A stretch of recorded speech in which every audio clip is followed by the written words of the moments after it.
This is Revii, the fourth reading of our weekly Torah portion of Beha'aloscha. It has 19 verses, and it is Numbers chapter 9 verses 15 through 10, chapter 10, verse 10.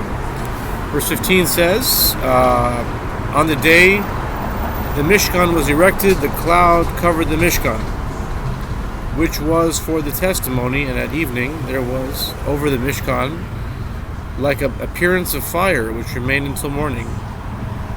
So it was always, the cloud covered it, and there was an appearance of fire at night. And according to the cloud's departure from over the tent, and afterwards the children of Israel would travel, and in the place where the cloud settled, there the children of Israel would encamp. At the building of the Lord, the children of Israel traveled, and at the bidding of the Lord, the children of Israel traveled, and at the bidding of the Lord they encamped. Al pi Hashem Yisrael b'nei Yisrael, al pi Hashem Yachanu. Kol yimei asher yishkon ba'anan al mishkan Yachanu. As long as the cloud hovered above the Mishkan, they encamped. When the cloud lingered over the Mishkan for many days, the children of Israel kept the charge of the Lord and did not travel.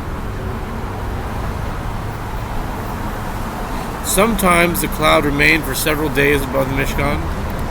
At the Lord's bidding they encamped, and at the Lord's bidding they traveled. Sometimes the cloud remained from evening until morning, and when the cloud departed in the morning they traveled.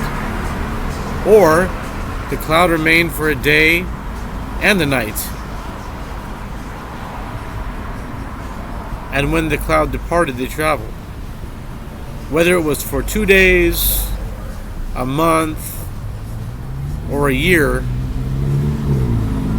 the cloud lingered to hover over the Mishkan, the children of Israel would encamp and not travel. And when it departed, they traveled. At the Lord's bidding, they would encamp, and at the Lord's bidding, they would travel. They kept the charge of the Lord by the word of the Lord through Moses. Chapter 10. The Lord spoke to Moses, saying, make yourself 2 silver trumpets.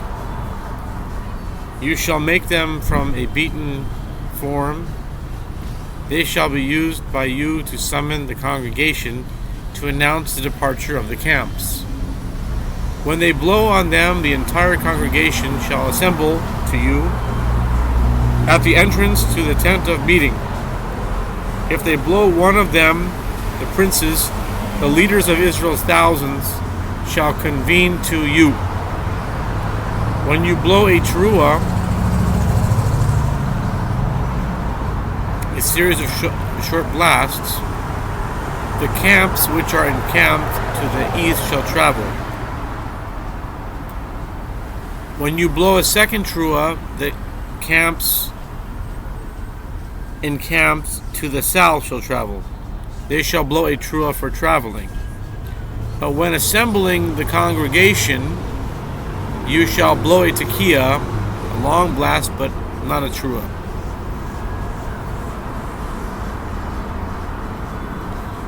The descendants of Aaron, the priests, shall blow the trumpets. These shall be an eternal statute for your generations. If you go to war in your land against an adversary that oppresses you,